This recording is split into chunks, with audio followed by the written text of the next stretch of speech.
up, everybody? Before the video start, I just want to let you know it's going to be a two-part. It's going to be two parts to it because it's actually, I can't post a 30-minute video. So anyway, this part is just the front yard. Tune back in to catch the part of the backyard. Now the backyard is even worse.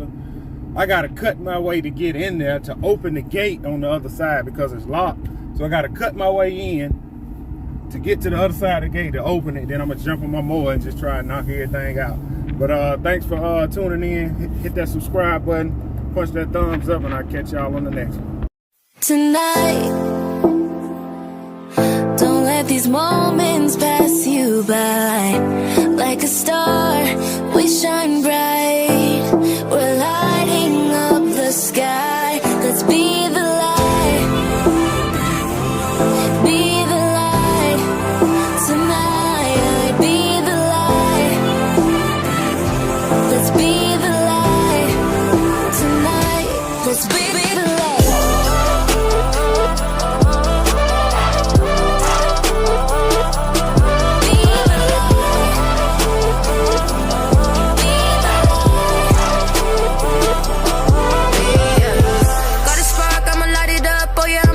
The world, around the globe, coast to coast. I'm so grateful I'm your girl.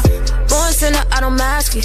Save your heart up out the casket. So I spent this life and my lyrics is written. No, you never gotta ask it. In the depths of the dark, yeah, the light is shine the most. Only in you is my boast. Start for me on my second did the most.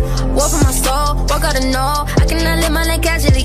War for my soul, I gotta glow. I cannot let them be casualties. Don't let these moments pass you by. Like a star, we shine bright. We're lighting up the sky. Let's be the light.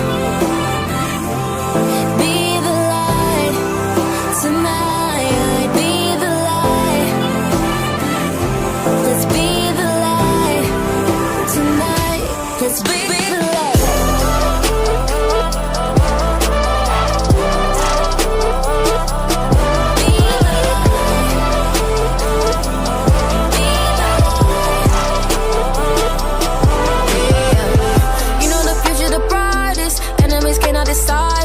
His opinion is the highest, not the king of your highness. I'm in there taking flights.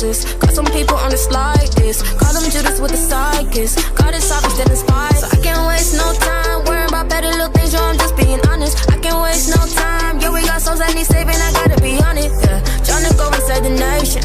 Take a lot of preparation. I told God I'm with it though. He said, oh, let's get it. He with me, yo. Tonight, don't let these moments pass you by. Like a star, we shine bright.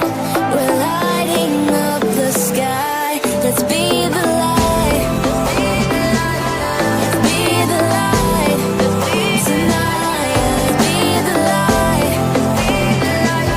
Let's be the light. Let's be the light.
If the lion is the king of the jungle, how can he be the king of the jungle? If he's not the biggest, the elephant is probably one of the biggest. He can't be the fastest because that's a cheetah. He can't be the smartest. So he's not the biggest, the fastest, or the smartest. So how does a lion become the king of the jungle? His mentality. That's the only difference of a lion and an elephant. When a lion walks up and sees an elephant, he thinks lunch. An elephant thinks run. And it's all mentality. Because when a male lion walks up, he may be outnumbered by a pack of hyenas, but I'm king of my jungle because of my mentality.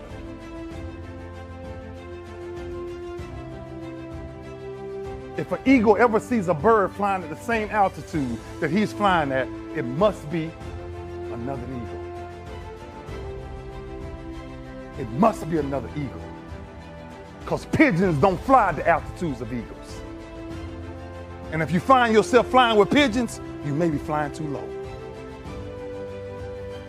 So you show me your crowd, I'll show you your future. You show me where you're really trying to go in life, I tell you what eagles you need to go research. Push through pain enough and there's glory on the other side of it. But you gotta get through it. And sometimes getting through it is coming out your comfort zone. See, sometimes we're so comfortable now, right? There's a bunch of people sitting in this line right now. We didn't have followers. We didn't have nobody encouraging us. We didn't have people to go on Instagram and look at. All we had to do was get up every day and go back to work and start all over again. And the only approval was self-approval. I do these camps for one reason. I wish I would have had a camp when I was younger. I prayed that I would have had a camp when I was younger. That one legend, one guy, whoever it was, he can give me a nugget and I will take it and I will run with it. Everybody wants to be a millionaire. Everybody wants to live in a certain neighborhood. Everybody wants to be the top of the top. Everybody wants to be phenomenal until it's time to do what phenomenal does. Everybody. I told you, that's why I'm not afraid. I'm not scared that some kid's gonna take my spot. If he does, he's gonna have to do it with sweat. He's gonna have to do it with tears. He's gonna have to do it with blood. He is going to have to get up at 2:30 in the morning. If he can get up every day at 2:30, he deserves to take my spot. Some people are taking your spot and they shouldn't take it, but because you're average, it's easy to take your spot. It's easy.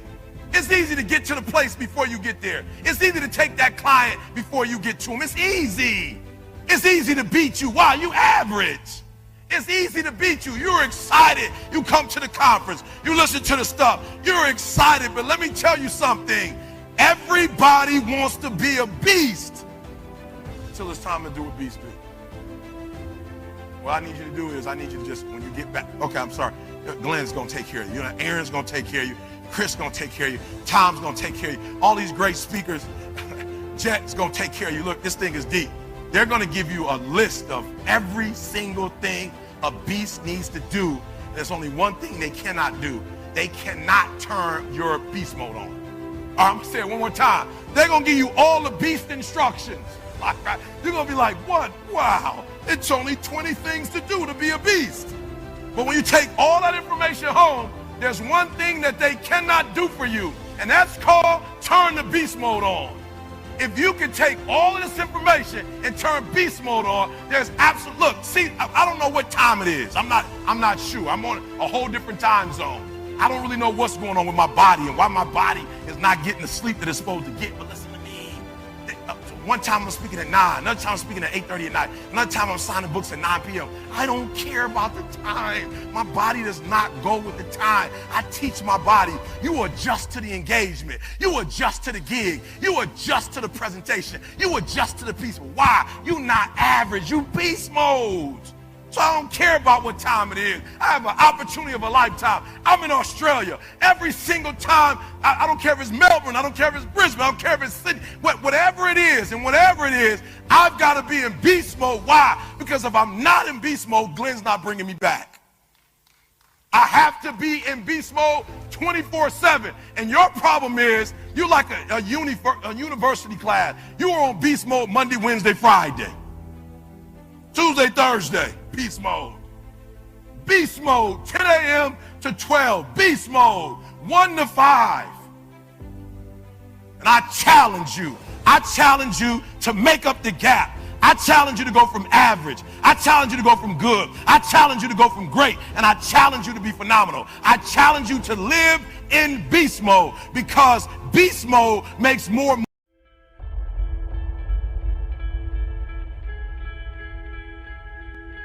Your mind has to seek discomfort. It has to seek these difficult tasks. You have to enjoy it. And you have to figure out a way to make your mind enjoy those things. And some people it comes easy, and some people it doesn't. Some people it takes a long time. I always tell people the best thing you could ever do is force yourself to a schedule. Just write it down. Like today I have to do an hour on the treadmill. I have to do an hour, no matter what. Even if you're walking on it, you're doing an hour on a treadmill. The next time you're going to do it, just, okay, you did an hour and this is the amount of miles you got in. Next time you're going to, add 3 miles. Put an extra 3 miles in that 1 hour. And just keep doing things like that. Write down, today I'm going to do 100 push-ups, and I'm going to do 100 sit-ups, and I'm going to do 100 chin-ups. That's today. And then force yourself to adhere to a schedule. Make a Monday, Wednesday, Friday workout schedule. Give yourself some time off, Like don't even crush yourself to the point where you can't do it. Make it so that you really appreciate those Tuesdays and Thursdays. But on Monday, Wednesday, and Friday, you're going to get after it, and this is what you're going to do. Most people just try to go work out, and you're kind of aimless, and you show up, and you pick up the jump rope, and you jump a little rope, maybe you hit the heavy bag a little bit, maybe you do some curls, but you don't really have an aim. That's why people like to hire trainers, because a trainer will tell you what to do. Well, you can tell yourself what to do. If you don't have money for a trainer, you don't even have to have fucking equipment. With bodyweight squats, sit-ups, chin-ups, push-ups, you could give yourself a brutal full bodyweight workout. And you can find these for free on YouTube. There's a ton of them. There's a ton of these bodyweight workouts you could do. Just force yourself. Write it down. Monday, Wednesday, and Friday, I'm going to do 100 push-ups. I'm going to do 100 chin-ups. I'm going to do 100 sit-ups. Even if it takes me all fucking day. Even if I have to do 10 and 10 and 10 and keep going all day, that's what you do. Do 10 push-ups, take a break for 20 minutes, do another 10. But get those 100 in. I don't believe in half-assing things. This life is short. If you get into something, get into it. And if you're not into it, don't be into it. And I think that insanity and greatness are next door neighbors, and they borrow each other's sugar. That's my that's what I've always said. There's something about mastery, like true mastery, that requires you to shut off massive areas of your life. There's a lot of people that are scared of their ability to do something that's difficult. I don't know if I could force myself to be disciplined. I don't know if I could force myself to take that kind of action. Well, if you do force yourself to take that kind of action, you don't have that question anymore. That question, I don't know if I can do it. Well, you're doing it. So you obviously can do it. Can you do it tomorrow? You did it today. Or can you do it tomorrow? Just do it. You get so much more benefit out of a struggle that you choose to embark in versus a struggle that life throws upon you. Get out there and go and do something. Just go. And then in the middle of doing it, it'll become easy. Even if it's not easy, even if it's hard, it's easier than not doing it and wishing that you had done it.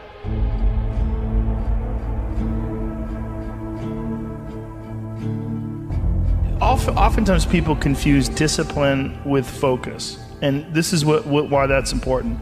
There are things that some people can excel at because they're focused on them and because they're drawn to it and they have an incredible passion for it, versus like you tell a guy like, hey, you're going to study to be an electrical engineer. And it's like, I don't want to be a fucking electrical engineer. Well, you got to have discipline.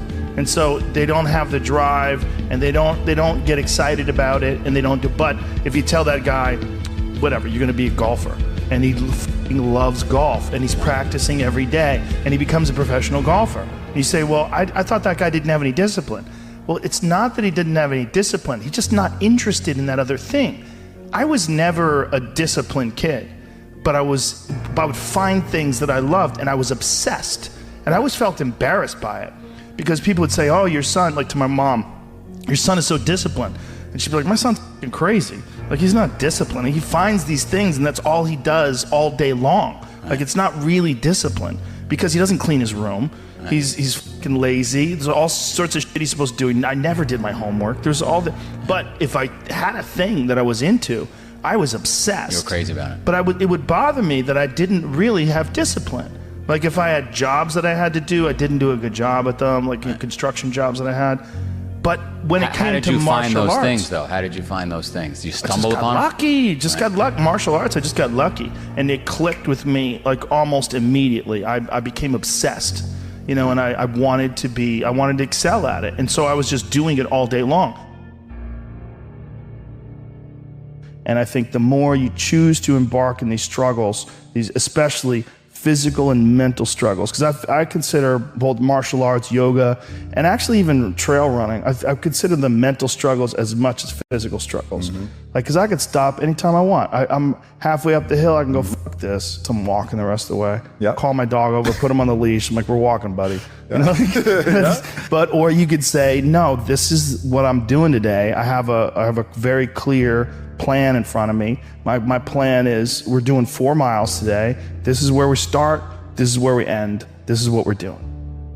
Sometimes when things are really hard to do, you think, oh my God, I gotta stop doing this. But once you do it and you complete it, you have a satisfaction, this sense of satisfaction that you did something really difficult that is irreplaceable. And some kids never get that and they just stay fat and stupid their whole life. Right. And some kids, they get these little lessons and then they realize, like, you can push yourself and you can get somewhere. You know, some kids get real lucky and they get involved in sports or martial arts early, and one of the best benefits of sports is you realize that through hard work you get improvement, through improvement you get success, through success you get that big dopamine rush, you get that good feeling, right? You get confidence, you get this knowledge. You get the girl. Yeah, you get, sometimes, I didn't, but you get this knowledge that you can do something that's difficult and you can overcome, even though it feels like you can't. You're gonna have days where you suck, but those days are so motivational. I mean, that's the bright side of tragedy. So when you come through it, you really will have an appreciation for the moments without tragedy. You don't really feel it unless unless life burns you. You don't really feel it. It's one of the things that I tell people all the time, because a lot of people have a hard time defining themselves. They define themselves by failure because they failed. But I'm like, you're not your